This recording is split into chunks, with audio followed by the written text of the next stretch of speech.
The language in this video has been translated using AI translation via HeyGen. While we strive for accuracy, the translation may not be entirely precise or reflect the original intent and meaning in all cases. We appreciate your understanding as we work to make this content more accessible through AI-assisted translation. 이 영상의 언어는 헤이젠의 AI 번역 기술을 사용하여 번역되었습니다. 정확성을 위해 최선을 다하고 있지만 번역 결과가 모든 경우에 완벽하게 정확하거나 원문의 의도와 의미를 완전히 반영하지 못할 수도 있습니다. AI 기반 번역을 통해 더 많은 분들이 콘텐츠에 접근할 수 있도록 노력하고 있으니 양해 부탁드립니다.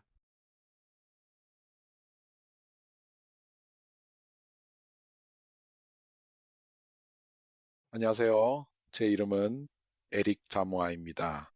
이 Admet Predictor 배포 및 라이선스에 관한 인터랙티브 튜토리얼에 함께 해주셔서 감사합니다. 오늘의 주제는 라이선스의 사용과 공유에 관한 것입니다. 어떤 라이선스 기능을 사용할 것인지 이해하는 것이 중요하며 또한 이러한 라이선스를 필요에 맞게 확장하는 것도 중요합니다. 그럼 시작하겠습니다.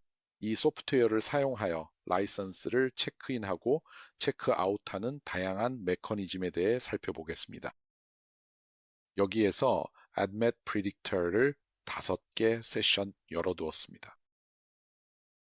그리고 어떤 라이선스가 체크아웃 되었는지 확인하려면 간단히 도움말로 가서 확인하면 됩니다.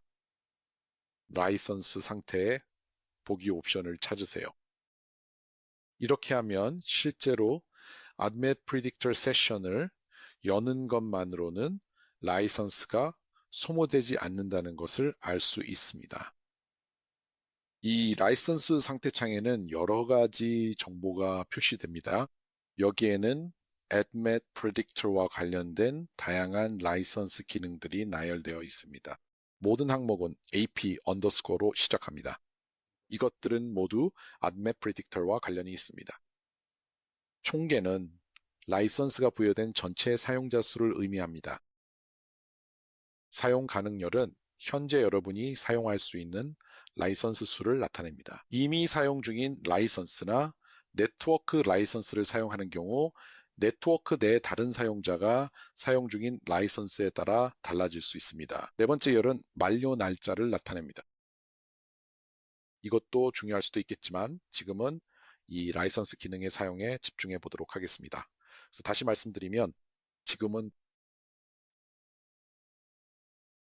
Admet Predictor 세션을 단순히 여는 것만으로는 라이선스가 소모되지 않으며 실제로 Admet Predictor의 대부분의 데이터 분석 도구들도 라이선스를 소모하지 않습니다. 파일을 열거나 히스토그램을 표시하거나 이런 작업들은 데이터와 관련된 다양한 작업들은 일반적으로 라이선스를 사용하지 않습니다. 그래서 여기서 파일을 열 수 있습니다. 이제 1560개의 화합물로 이루어진 이 파일을 자세히 한번 차례대로 열어서 확인해 보겠습니다. 이것도 역시 아민에서 유래된 분자들의 다양성 세트입니다. 그래서 우리는 지정된 필드에 화합물의 아이디가 있는 상태로 이 파일을 열 것입니다. 라이선스 상태로 다시 돌아가 보면 말씀드린 대로 파일을 여는 과정에서는 라이선스가 소모되지 않습니다. 예를 들어 한 명의 사용자가 있다고 가정해 봅시다. Admet Predictor의 몇몇 모듈에 대한 동시 라이선스를 보유하고 계신다면 사실상 무제한으로 Admet Predictor 세션을 실행하실 수가 있습니다. 이건 조금 특이한 점입니다. 소프트웨어 업계에서는 보통 한 명의 동시 사용자 라이선스가 있으면 한 번에 한 사람만 소프트웨어를 사용할 수 있다는 의미입니다. 하지만 Admet Predictor의 경우에는 다릅니다. 왜냐하면 우리가 라이선스를 부여하는 것은 소프트웨어 내의 특정 작업과 관련되어 있기 때문입니다. 예를 들어 물리화학적 특성이나 대사 특성 계산과 같은 작업은 모두 특성 계산에 해당합니다. 또는 아드멧 모델러를 사용해 모델을 구축하는 것도 라이선스가 필요한 작업입니다. 방금 우리가 수행한 데이터 세트 불러오기와 같은 작업은 라이선스가 필요한 작업이 아니며 소프트웨어의 일반적인 기능에 포함됩니다. 그리고 이러한 작업은 라이선스를 소모하지 않습니다. 그래서 이러한 점 때문에 AdMap Predictor는 매우 경제적인 솔루션이 될 수 있습니다. 소프트웨어를 그룹에 배포할 때도 마찬가지라고 할 수 있습니다. 그리고 정말 또 한 가지 말씀드리고 싶은 점은 AdMap Predictor를 배포하는 데에는 여러 가지 방식이 있다는 것입니다. 예를 들어 여기서는 그래픽 사용자 인터페이스를 통해 소프트웨어를 사용하고 있습니다. 대부분의 사용자들이 이와 같이 애플리케이션을 인터랙티브하게 사용합니다. 하지만 명령주를 사용하는 사용자들도 일부 있으며 이 경우에도 그래픽 사용자 인터페이스와 동일한 라이선스 풀을 사용합니다. 마찬가지로 AdMet Predictor를 K9이나 파이프라인 파일럿 노드를 통해 소프트웨어를 활성화하는 사용자들도 있습니다. 이 세 가지 방식 모두 동일한 라이선스 풀을 사용할 수 있습니다. 이렇게 세 가지 배포 방식이 있습니다. 그래서 AdMet Predictor 세션 5개 열렸죠. AdMet Predictor에 5개 세션이 열려 있는 상태입니다. 그리고 한 가지 보여드리고 싶은 것은 우리가 앞으로 진행할 내용입니다. AdMet 속성 계산을 진행할 예정인데 파일 환경 설정에서 계산에 사용할 스레드 수를 설정할 수 있습니다. 고급 탭에서 최대 스레드 수와 최대 프로세서 수를 설정하는 것이 가능합니다. 이 경우에도 계산에 사용할 수 있도록 마찬가지로 동일하게 적용됩니다. 저는 7개를 사용하도록 선택했습니다. 제 노트북에는 8개의 논리코어가 있어서 최대 8개까지 사용할 수 있지만 보수적으로 7개만 사용하고 1개의 논리코어는 남겨두기로 했습니다. 이렇게 하면 제 컴퓨터에서 다른 작업을 위한 관리 용도로 사용할 수 있습니다. 어쨌든 이렇게 설정하는 방법입니다. 여기서는 이렇게 설정했지만 환경에 맞춰 다르게 설정하실 수 있습니다. 이 매개 변수들로 admit 속성 계산을 설정해 보겠습니다. 데이터로 가서 admit 속성 계산을 선택하면 이 패널이 열립니다. 또한 이 admit 속성 아이콘을 통해서도 실행할 수 있습니다. 아이콘입니다. 그리고 어떤 모듈이 라이선스를 통해 활성화되어 있는지에 따라 일부 옵션은 비활성화되어 회색으로 표시될 수 있습니다. 예를 들어 여기에서는 사용자 모델이 없기 때문에 해당 옵션이 비활성화되어 있습니다. 예를 들어 독성 모듈이 없다면 독성 옵션도 비활성화되어 회색으로 표시될 것입니다. 저는 모든 라이선스를 가지고 있으므로 이 모든 옵션을 활성화된 상태로 둘 수 있습니다. 그러면 계산이 이 모든 속성에 대해 진행됩니다. 이제 우리가 할 일은 계산을 진행하면서 동시에 라이선스 상태가 어떻게 변하는지 모니터링 하는 것입니다. 그럼 이제 이 계산을 시작해 보겠습니다. 보시다시피 계산이 꽤 빠르게 진행됩니다.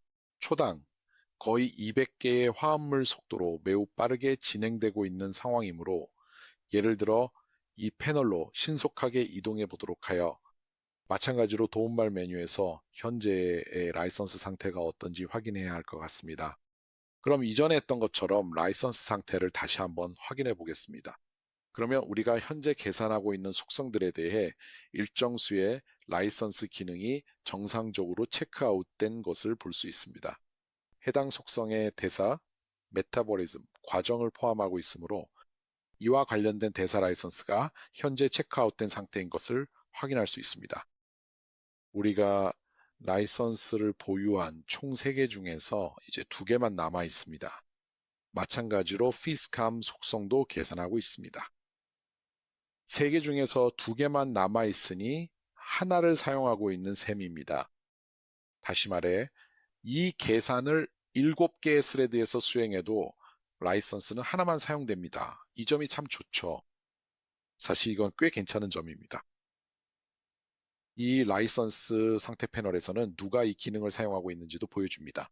그래서 사용 중인 기능을 선택하면 만약 사용되지 않는 기능이라면 당연히 아무도 사용하지 않는 것으로 표시됩니다. 하지만 현재 사용 중인 기능을 선택하면 그 정보가 표시됩니다. 여기 있는 이 사람, 이자모이, 사실 전데 다른 세션에서 이 라이선스 기능을 사용하고 있습니다. 그래서 이 부분은 모두 괜찮습니다. 이제 다시 계산 화면으로 돌아가서 상태를 확인해 보겠습니다. 보니까 계산이 완료된 것 같습니다. 즉, 계산이 끝났습니다. 이제 다시 라이선스 상태 보기로 돌아가면 무엇을 볼 수 있을까요? 실제로 라이선스 기능이 여전히 체크아웃된 상태임을 볼 수 있습니다. 그리고 자연스럽게 드는 질문은 왜 그런가 하는 것입니다. 왜 계산이 끝났는데도 라이선스가 풀로 반환되지 않는 걸까요? 그 이유는 소프트웨어가 사용자의 계산 의도를 정확히 알 수 없기 때문입니다. 일부 사용자들은 작업을 미리 계획해서 여러 개의 SDF 파일을 연속적으로 제출하려고 합니다. 만약 우리가 라이선스를 풀로 반환한다면, 그리고 그 순간 네트워크의 다른 누군가가 이 라이선스를 가져가면 원래 사용자는 더 이상 쓸 수 없습니다. 일종의 교착 상태에 빠져 타인이 작업을 끝낼 때까지 기다려야 작업을 재개할 수 있죠. 그래서 라이선스는 사용자가 직접 풀로 반환하기 전까지 체크아웃 상태가 유지됩니다. 그리고 이 작업은 View License Status 패널에서 아주 쉽게 할 수 있습니다. 라이선스를 풀로 반환하고 싶다면 단순히 Viewer 모드로 들어가면 됩니다. 네, 그러면 모든 라이선스가 다시 풀로 반환됩니다. 물론 다른 사람이 사용 중인 것은 제외되며 그 부분은 그들이 직접 처리해야 합니다. 하지만 이제 여기서 확인하실 수 있듯이 3개 중 3개 모든 라이선스가 체크인된 상태입니다. 이것이 라이선스를 관리할 수 있는 가장 첫 번째 방법입니다. 그리고 이것은 속성을 계산할 수 있는 한 가지 방법이기도 합니다. Admin Predictor에서는 실제로 정확히 말하자면 Admet Predictor 환경에서는 속성을 계산할 수 있는 두 번째 방법이 있는데 그것은 바로 MATCAM Designer 인터페이스를 이용하는 것입니다. 이 아이콘에서 찾으실 수 있습니다. MATCAM Designer, 바로 이 알데하이드 아이콘입니다. 이 아이콘을 클릭해 주시면 됩니다. 다시 한번 말씀드리지만 여기서도 계산을 실행할 수 있습니다. 파일 세트를 불러와 보겠습니다. 매참 디자이너에서 속성 계산은 최대 100개의 화합물로 제한됩니다. 하지만 예를 들어 100개가 넘는 화합물이 들어있는 파일을 선택하려고 하면, 예를 들어 이 파일에는만 개가 넘는 화합물이 있지만 오류 메시지는 뜨지 않고 처음 100개만 불러옵니다. 그래서 말씀드린 것처럼 이 인터페이스에서 속성 계산을 실행할 수 있습니다. 이 설정 옵션을 통해 접근하실 수 있습니다. Admit 탭으로 이동해 보시면 계산할 수 있는 여러 가지 속성들이 비슷하게 나열되어 있는 것을 확인하실 수 있습니다. 이 속성들은 Admit Predictor 쪽에서 라이선스된 것들과 완전히 동일합니다. 예를 들어서 FVSCAN 속성 모듈과 대사 모듈에 대한 라이선스를 정식으로 받으셨다면 오직 해당되는 모듈들만 화면에 표시됩니다. 따라서 이 두 가지 모듈만 매칭 디자이너 인터페이스에도 나타나게 됩니다. 이제 여기서 admet 속성을 계산하고 싶다면 간단하게 여기 있는 admet properties 버튼을 누르세요. 구조는 여러 구성 요소를 포함합니다. 이 부분은 파일에서 제가 수정하지 않은 부분입니다. 이 예시에서는 크게 중요하지 않으니 그냥 진행하겠습니다. 이대로 진행해도 문제가 되지 않습니다. 그리고 계산은 다시 한번 매우 빠르게 진행됩니다. 그리고 속성들이 표시됩니다. 데이터가 약간 다르게 정리되어 있다는 점을 주목해 주세요. 이제는 화합물이 열로 속성이 행으로 배치되어 있습니다. 반면에 Admet Predictor 인터페이스에서는 그 반대였습니다. 그때는 화합물이 행의 속성값이 열에 있었습니다.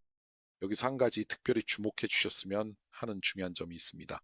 라이선스와 관련해서 말씀드리자면 이번 속성 계산 과정에 사용된 라이선스는 이전에 ADMET Predictor에서 사용했던 라이선스와는 실제로 다르다는 점입니다. 그리고 여기서 내용의 완전성을 위해 덧붙여 말씀드리자면 실제로 사용된 라이선스의 명칭은 MD underscore ADMET Predictor 라이선스입니다. 이제 소프트웨어가 직접 확인 과정을 진행하게 됩니다. 여러분이 현재 선택하신 특정 속성에 대하여 적합한 라이선스를 보유하고 있는지 꼼꼼하게 확인합니다. 따라서 매챔 디자이너 인터페이스에서 피스캠 속성이나 대사 메타볼리즘 속성을 선택한다면 소프트웨어는 해당 라이선스가 유효한지 확인하는 절차를 거치지만 기능을 체크아웃하지는 않습니다. 다시 말해서 소프트웨어는 여러분이 라이선스를 보유하고 있는지만 확인할 뿐 체크아웃은 하지 않습니다. 그러므로 인터페이스를 통해 계산을 하더라도 라이선스는 여전히 사용 가능한 상태로 남습니다. 즉, 다른 사용자가 NMEC 프리딕터에서 계산을 할 때도 해당 라이선스를 사용할 수 있다는 점은 꽤 주목할 만합니다. 예를 들어 여러분이 소수의 화합물에 대해 계산을 하고 있는데 동료가 대량의 화합물을 포함하는 광범위한 계산을 하고 싶어 할 수도 있습니다. 이 두 계산은 서로 간섭하지 않습니다. 좋아요. 마지막으로 여러분과 공유하고 싶은 것이 하나 더 있습니다. 그것은 대사 예측과 관련된 내용입니다. 이제 대사체 예측을 실행하는 방법에는 두 가지의 다양한 방법이 있습니다. 첫 번째 방법은 ADMET Predictor 인터페이스를 통해 진행하는 것입니다. 이는 데이터 드롭다운 메뉴의 Predict Metabolites"에서 찾을 수 있습니다. 여기서 CPOX, UGT, 그리고 에스터레이스 대사 중에서 직접 선택할 수 있습니다. 이러한 방법으로 대사체를 예측한 다음 이전에 사용했던 View License Status 패널로 돌아가 보면 AP underscore metabolism, AP underscore metabolism 라이선스 기능을 활성화하여 사용하게 됩니다. 두 번째로 대사체 예측을 실행하는 방법은 매챔 디자이너 인터페이스를 이용하는 것입니다. 이 방법은 이 화합물을 더블 클릭해서 창을 여는 것만으로도 가능합니다. 매챔 디자이너 창이 열립니다. 제가 주로 사용하는 방법은 화합물을 창의 중앙에 배치하여 작업하는 것인데 이렇게 하면 작업 공간이 좀 더 여유롭게 넓어집니다. 그리고 여기 있는 Generate Metabolites 버튼을 사용해서 대사체 예측을 실행할 수 있습니다. 그리고 다시 한번 SHIP, AUX, UGT, 그리고 에스터레이스 대사 중에서 선택할 수 있습니다. 예를 들어 CPOX를 선택하면 소프트웨어가 이 화합물에 대해 생성될 수 있는 대사체를 예측해 줍니다. 또한 이 대사체 생성의 동작 방식을 이 설정 변경 휠을 통해 직접 제어할 수 있습니다. 그리고 메타볼리즘 탭으로 들어가면 다양한 사이토크롬 P450의 아이소자임을 켜거나 끌 수 있습니다. UGT뿐만 아니라 다른 기능들도 사용할 수 있습니다. 이제 라이선스 설정 관련 부분으로 다시 천천히 돌아가서 평소와 같이 View License Status 패널을 상세하게 확인해 보면 현재 AP Metabolism 라이선스는 전혀 사용하지 않은 상태라는 것을 명확하게 볼 수 있습니다. 실제로 저희는 ADMET Predictor가 아니라 바로 매챔 디자이너 프로그램을 사용했습니다. ADMET Predictor License입니다. 그래서 MD underscore ADMET Predictor가 저희가 사용한 라이선스입니다. 이제 여러분이 저에게 이렇게 물으실 수 있겠죠. 우리가 사용했다면 라이선스 3개 중 3개가 여전히 남아있는 이유가 뭔가요? 좋은 질문입니다. 그 이유는 저희가 이 MD underscore admit predictor 라이선스 기능 중 하나를 체크아웃했기 때문입니다. 저희가 대사 예측을 수행할 때 그랬습니다. 계산이 끝나면 그 라이선스가 다시 풀로 반환되기 때문입니다. 이제 여러분의 주의를 끌고 싶은 한 가지 사실이 있습니다. 비록 저희가 정성껏 마련한 Unmet Predictor Metabolism 라이선스를 사용하지는 않았지만 이 라이선스 기능은 반드시 여러분의 라이선스 풀에 포함되어 있어야 합니다. 대사 예측이 제대로 작동하려면 AdMet Predictor 환경이든 매챔 디자이너 환경이든 상관없이 이 라이선스가 필요합니다. 매챔 디자이너 환경에서는 이 기능을 체크아웃하지는 않지만 여러분이 이 기능을 라이선스 풀의 일부로 보유하고 있는지 여전히 확인하게 됩니다. 이 대사체들로부터 예를 들어 독성 패널을 계산하고 싶다면 마찬가지로 적용됩니다. 그리고 애드멧 속성을 사용자 지정하여 독성만 계산하도록 할 수도 있습니다. 여러분이 독성 속성 계산을 수행하기로 결정했다고 가정해 봅시다. 이렇게 하면 항목 중 하나가 두 개의 분자로 성적으로 분할되어 있다는 경고가 뜨지만 괜찮습니다. 이 경고 메시지는 그냥 확인 버튼을 눌러 수락하시면 됩니다. 그리고 이와 마찬가지로 이 턱스 패널 작업을 수행할 때에는 MD underscore admet predictor license를 함께 사용하게 됩니다. 그리고 작업이 끝나면 다시 풀에 반환됩니다. 그래서 만약 우리가 MD underscore admet predictor license 기능을 확인해 보면 여전히 3개 중 3개가 남아 있습니다. 속성 계산을 수행하는 동안에만 아주 일시적으로 사용된 것입니다. 마찬가지로 우리는 AP underscore 독성 라이선스 기능을 사용하지 않았습니다. 패키지의 일부로 포함되어 있어야 하므로 라이선스가 필요하지만 라이선스 자체는 그 시점에 체크아웃 되지 않습니다. 매챔 디자이너 인터페이스에서 계산을 수행합니다. 그리고 사실 이것은 매우 흥미로운 점일 수 있습니다. 왜냐하면 한 명의 사용자가 Admet Predictor 인터페이스를 활용하여 수백 개나 수천 개, 심지어 수만 개 이상의 화합물들에 대해 대규모의 계산을 수행하는 반면 또 다른 몇몇 사람들은 적은 소수의 화합물들에 대해서만 계산을 수행하고자 할 수도 있기 때문입니다. 매챔 디자이너를 사용하면 이 모든 사람들이 소프트웨어에서 동시에 작업할 수 있습니다. 그래서 다시 말해 Admit Predictor와 Admit Chem Designer 인터페이스 내에서 작업을 수행할 수 있는 매우 유용한 이중 방식입니다. 이것으로 이번 튜토리얼을 마치겠습니다. 이 내용이 도움이 되었고 라이선스와 관련된 몇 가지 측면을 명확히 이해하는 데 도움이 되었기를 바랍니다. 질문이 있으시면 언제든지 바로 저희에게 문의해 주세요. 들어주셔서 감사드리며 남은 하루도 좋은 하루 되시길 바랍니다.